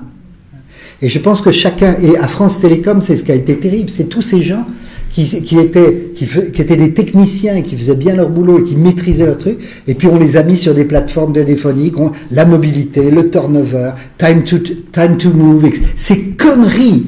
C'est ça la novlangue managériale. C'est ces injonctions qui mettent les gens et qui les traitent, vous l'avez très très bien dit, qui les traitent comme des pions, qui les traitent comme des effectifs, qui les traitent comme des variables d'ajustement, qui les traitent comme des dossiers, qui les traitent non plus comme des humains, mais comme des choses à traiter, des objets. Et c'est ça qui fondamentalement est dans l'idéologie managériale, c'est que les individus ne sont plus traités en humains, ils sont traités en ressources, en capital, en variables d'ajustement, en effectifs qu'il faut réduire ou qu'il faut augmenter, etc., en problèmes. Bon. C'est-à-dire que cette désubjectivation, c'est ça qui produit la désubjectivation et qui fait perdre le sens. C'est-à-dire j'ai plus le sentiment qu'effectivement je compte pas au terme comptable du terme, mais que la valeur de ce que je peux apporter à la société, à mon organisation, donc à moi-même, est totalement dénigrée. Et donc du coup, là, effectivement, l'idéal du moi s'effondre et on est dans une dépression profonde parce que sa vie ne fait plus sens et parce que la valeur de ce que je fais n'est plus reconnue. Merci.